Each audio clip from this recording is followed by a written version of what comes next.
بسم اللہ الرحمن الرحیم وَيَسْتَوْعِبَ رَأْسَهُ بِالْمَسْحِ وَهُوَ السُّنَّةُ۔ دیکھیے یہ بحث چل رہی ہے وضو کے اندر سنتوں کی۔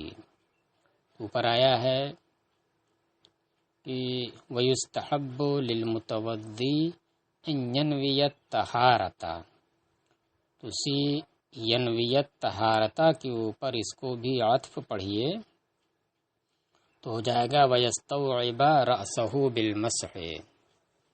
اور سنت یہ بھی ہے کہ اپنے سر کا مسح کے ساتھ استیعاب کرے، یعنی مسح کے ذریعے اپنے پورے سر کو گھیر لے کہ پورے سر کا مسح ہو جائے، یہ بھی سنت ہے۔ وَهُوَ السُّنَّةُ، اور یہ سنت ہے۔ وقال الشافعی، یعنی فرض نہیں ہے ہمارے ہاں۔ وقال الشافعی السنة هو التسلیس بمیاہ مختلفۃ اعتبارا بالمغسول۔ اور امام شافعی نے فرمایا کہ سنت وہ مختلف پانیوں کے ذریعے تسلیس ہے، یعنی 3 مرتبہ مسح کرنا یہ سنت ہے، اور وہ بھی ہر مرتبہ الگ الگ پانی سے ہاتھ کو تر کر کے۔ اعتبارم بالمغسول، عضو مغسول کے اوپر قیاس کرتے ہوئے، جیسے وضو میں کلی کرنا، ناک میں پانی ڈالنا، یہ ایک سنت ہے۔ تو اس سنت میں ایک سنت یہ بھی ہے کہ 3 مرتبہ کلی کرے اور 3 مرتبہ ناک میں پانی ڈالے۔ تو اسی پر قیاس کرتے ہوئے یہ کہتے ہیں کہ صرف استیعاب سنت نہیں ہے، بلکہ 3 مرتبہ سر کا مسح کرنا، پورے سر کا مسح کرنا یہ سنت ہے، اور وہ بھی 3 مختلف پانیوں سے، جیسے کہ عضو مغسول میں آپ 3 مرتبہ دھوتے ہیں۔ یہ امام شافعی کی دلیل ہے۔ یہ دلیل تو نقلی ہوئی نہیں، یہ تو عقلی دلیل ہوئی کہ مغسول کے اوپر قیاس کرتے ہیں، لیکن اصل دلیل تو نقلی ہوا کرتی ہے۔ تو وہ دلیل نقلی یہاں پر متن کے اندر نہیں ذکر کی ہے، حاشیے میں آپ دیکھ سکتے ہیں۔ وہ حضرت عثمان غنی اور حضرت علی رضی اللہ عنہما سے مروی ہے کہ ان دونوں حضرات نے نبی کریم صلی اللہ علیہ وسلم کے وضو کی کیفیت بیان کی، تو اس کے اندر ان دونوں حضرات نے، یہ منقول ہے جو اس میں یہ ہے کہ 3 مرتبہ دھویا اور 3 مرتبہ مسح بھی کیا۔ تو اصل دلیل امام شافعی کی وہ ہے۔ اس دلیل کا جواب آگے دیں گے، پہلے اپنی دلیل سن لیجئے۔ وَلَنَا أَنَّ أَنَسًا رضی اللہ تعالی عنہ تَوَضَّأَ ثَلَاثًا، اور ہماری دلیل یہ ہے کہ حضرت انس رضی اللہ تعالی عنہ نے 3 مرتبہ دھویا۔ وَمَسَحَ بِرَأْسِهِ مَرَّةً وَاحِدَةً، اور اپنے سر کا مسح 1 مرتبہ کیا۔ دیکھیے توضع کا جو لفظ آیا ہے وہ غسلہ کے معنی میں ہوگا۔ 3 مرتبہ اعضائے مغسولہ کو دھویا اور اپنے سر کا مسح صرف 1 مرتبہ انہوں نے کیا ہے۔ تو اس سے ثابت ہوتا ہے کہ جب اعضائے مغسولہ کو دھونے کے معاملے میں 3 مرتبہ دھو رہے ہیں جو سنت ہے، تو اگر سر کے مسح میں بھی تسلیس سنت ہوتی تو سنت کے مطابق 3 مرتبہ مسح کرنا منقول ہوتا، لیکن ان سے 1 مرتبہ مسح کرنا منقول ہے۔ اور پھر وہ کر کے انہوں نے کہا وقال ھذا وضوء رسول اللہ علیہ السلام، یہ رسول اللہ صلی اللہ علیہ وسلم کا وضو ہے، یعنی سرکار اسی طرح عام حالات میں وضو فرماتے تھے۔ اب رہی بات کہ امام شافعی جو روایت کرتے ہیں حضرات ختنتین رضی اللہ عنہما سے، کہ جس میں یہ آیا ہے کہ انہوں نے 3 مرتبہ دھویا اور 3 مرتبہ مسح کیا، تو اس کا جواب دے رہے ہیں والذی یروی من التسلیس محمول علیہ بماء واحد، اور وہ جو امام شافعی اس معاملے میں یعنی مسح کے معاملے میں تسلیس روایت کرتے ہیں تو وہ تسلیس ہی پر محمول ہے، یعنی اس کو ہم مانتے ہیں کہ ہاں 3 مرتبہ انہوں نے مسح کیا، لیکن وہ ایک پانی سے بماء واحد، 3 الگ الگ پانیوں سے نہیں بلکہ ایک ہی مرتبہ ہاتھ کو تر کیا اور ایک مرتبہ تر کر کے اپنے ہاتھ کو سر پر 3 مرتبہ وہی ہاتھ پھیر دیا، اور اس طرح سے کیا، جبکہ آپ کا کہنا ہے کہ 3 نئے پانیوں سے تسلیس کرے، یہ مسح کرے 3 مرتبہ، وہ سنت ہے۔ حالانکہ جب امام حضرت انس رضی اللہ عنہ کی روایت سے ثابت ہوا کہ ایک ہی مرتبہ آپ نے سر کا مسح کیا، اور آپ جو روایت کرتے ہیں اس سے ثابت ہو رہا ہے کہ 3 مرتبہ کیا، تو پھر ایسی صورت میں اس کو اس بات پر محمول کیا جائے گا کہ ایک پانی سے 3 مرتبہ آپ نے مسح کیا۔ وَهُوَ مَشْرُوعٌ عَلَى مَا رُوِيَ عَنْ أَبِي حَنِيفَةَ، اور یہ اس روایت کی بنیاد پر جو امام اعظم سے ہے مشروع ہے، یعنی یہ سنت ہے۔ احناف کے نزدیک بھی حضرت امام اعظم سے روایت ہے کہ 1 مرتبہ ہاتھ تر کر کے اور 3 مرتبہ سر پر پھیر لے تو یہ بھی کیا ہے، سنت ہے، لیکن 3 نئے پانیوں سے یہ نہیں ہے۔ اچھا، اب آپ سنیے، تو عقلی دلیل نقلی دلیل ہوئی اور اس کا جواب ہوا، اب جو ہے عقلی دلیل بھی سنیے۔ وَلِأَنَّ الْمَفْرُودَ هُوَ الْمَسْحُ، اور اس لیے بھی مسح ایک ہی مرتبہ ہوگا کیونکہ مفروض مسح کرنا ہے، سر کو دھونا نہیں ہے۔ سر پر جو فرض ہے وضو کا ایک رکن ہے سر کے معاملے میں، وہ مسح کرنا ہے۔ وَبِالتَّكْرَارِ يَصِيرُ غَسْلًا، اور 3 نئے پانیوں کے ذریعے تکرار کرنے سے وہ مس نہیں بلکہ وہ غسل ہو جائے گا۔ 3 نئے پانی سے کریں گے تو پھر ایسی صورت میں وہ مس نہیں رہ جائے گا بلکہ اس کی حقیقت بدل کر کے وہ غسل بن جائے گا، جبکہ فرض کیا ہے، مسح ہے۔ فلا یکون مسنونا، اس لیے وہ مسنون نہیں ہوگا۔ تو مسنون نہیں ہوگا کیونکہ سنت تو یہ ہے کہ محل فرض میں جو چیز فرض ہے اسی کے اندر آپ اکمال کر دیجئے۔ محل فرض مسح سر ہے کہ 1/4 سر کا مسح کہیں سے بھی کر دیں فرضیت ادا ہو جائے گی۔ اب اسی سر میں جو محل فرض ہے تو اسی کے اندر کیا کریں، اسی فرض کو یعنی جو مسح ہے، غسل نہیں، جو مسح ہے، اسی فرض کو جو مسح ہے کیا کر دیں، اکمال کر دیں، یعنی 1/4 کر رہے تو اسی کو پورے سر پہ کر دیں، لیکن کرنا کیا ہے، وہی جو فرض ہے مسح ہی کرنا، غسل نہیں کرنا ہے۔ اور 3 مختلف پانیوں سے 3 مرتبہ اگر آپ مسح کریں گے تو وہ مس کے بجائے غسل ہو جائے گا، یہ سنت نہیں ہوگا، یہ تو بدلنا ہو گیا، اکمال نہیں ہوا بلکہ یہ تو اس کی حقیقت ہی بدلنا ہو گیا۔ فصارا کمسح الخف، تو یہ خف پر مسح کرنے کی طرح ہو گیا۔ دیکھیے خفین پہنے ہوئے ہے تو 3 چھوٹی انگلیوں کے برابر مسح کرنا یہ فرض ہے، اور سنت اس میں کیا ہے، سنت یہ نہیں ہے کہ 3 مرتبہ مسح کیجئے اسی جگہ پر، نہیں، سنت یہ ہے کہ استیاب کر لیجئے، اسی کا اکمال کر لیجئے، یہ نہیں کہ 3 نئے پانی سے 3 مرتبہ اسی جگہ پر مسح کیجئے۔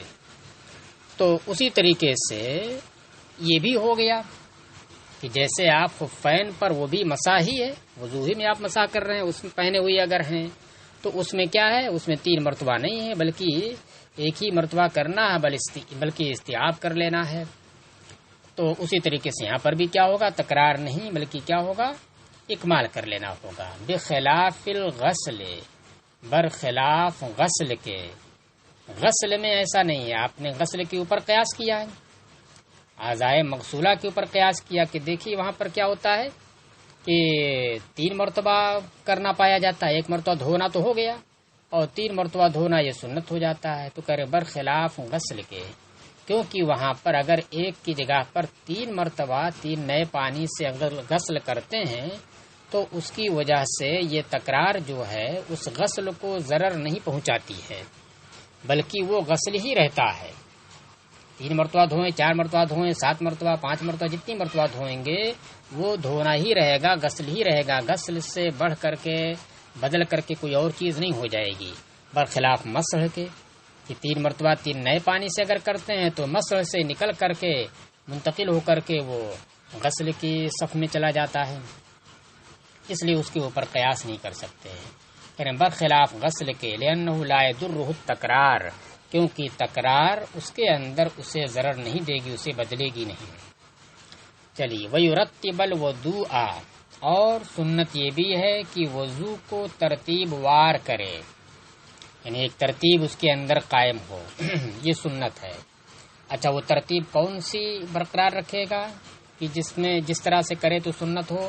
فَيَبْدَأُ بِمَا بَدَأَ اللَّهُ تَعَالَى بِذِكْرِهِ، تو وہیں سے شروع کرے، اسی سے شروع کرے جس کے ذکر سے اللہ نے شروع کیا ہے.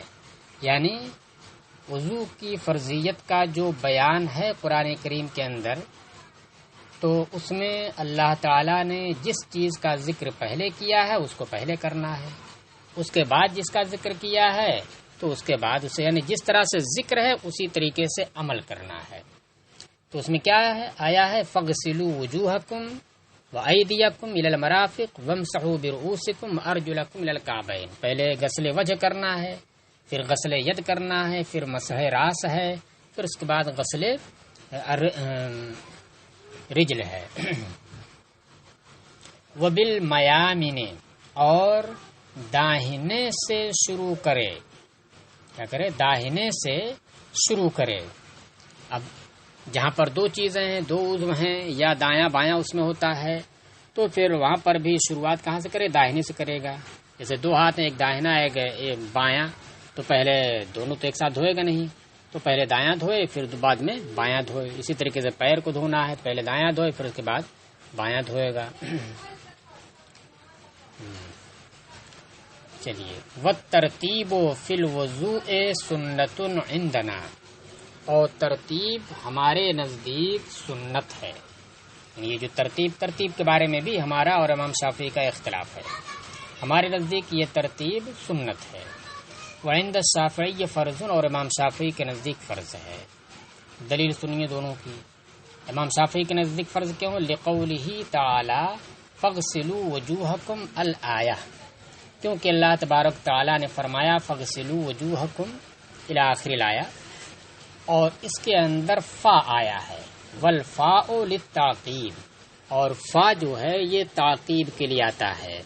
یعنی فا جس کے اوپر داخل ہوتا ہے اس کو اس چیز سے بعد میں کرنے پر دلالت کرتا ہے جس کا ذکر اس فا سے پہلے آیا ہے. تو اب امام شافعی کی دلیل اس طرح سے یہاں پر ہوگی. وہ یہ کہتے ہیں کہ دیکھیے فا تعقیب کے لیے ہے، اور اس فا سے پہلے جو لفظ آیا وہ کیا ہے؟ وہ ہے اذا قمتم الی الصلاۃ فاغسلوا، جب تم نماز کے لیے کھڑے ہونے کا ارادہ کرو تو اپنے چہروں کو دھوو.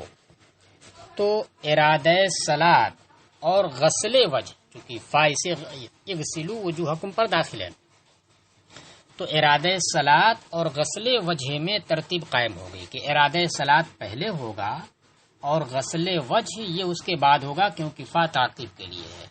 تو فا جس کے اوپر داخل ہوگا اس کو اس کے بعد لائے گا جس کا ذکر فا سے پہلے آیا ہے. تو فا سے پہلے ذکر ہے ارادہ صلاۃ کا، تو ارادہ صلاۃ پہلے ہوگا اور اس کے بعد غسل وجہ ہوگا. اچھا، تو غسل وجہ اور ارادہ صلاۃ میں ترتیب ہو گئی کہ ارادہ صلاۃ پہلے اور اس کے بعد غسل وجہ. تو باقی جو اعضاء کے دھونے یا مسح کرنے کا ذکر ہے تو اس میں بھی ترتیب اسی وجہ سے اسی طریقے سے ہو جائے گی کہ اب اس کے بعد جس کا ذکر آیا ہے واو عاطفہ کے ساتھ ہی صحیح اس کا وہ ہوگا، پھر اس کے بعد جو ہے وہ ہو، پھر اس کے بعد جو ہے وہ رہے گا. تو اسی تعقیب سے دلالت کرتے ہیں۔ ولنا ان المذکور، تو بات سمجھ میں آ گئی ہوگی کہ امام شافعی کہتے ہیں کہ فا تعقیب کے لیے ہے فغسلوا وجوہکم میں، لہذا جب یہ فا تعقیب کے لیے ہے تو غسل وجہ یہ ارادہ صلاۃ کے بعد ہوگا۔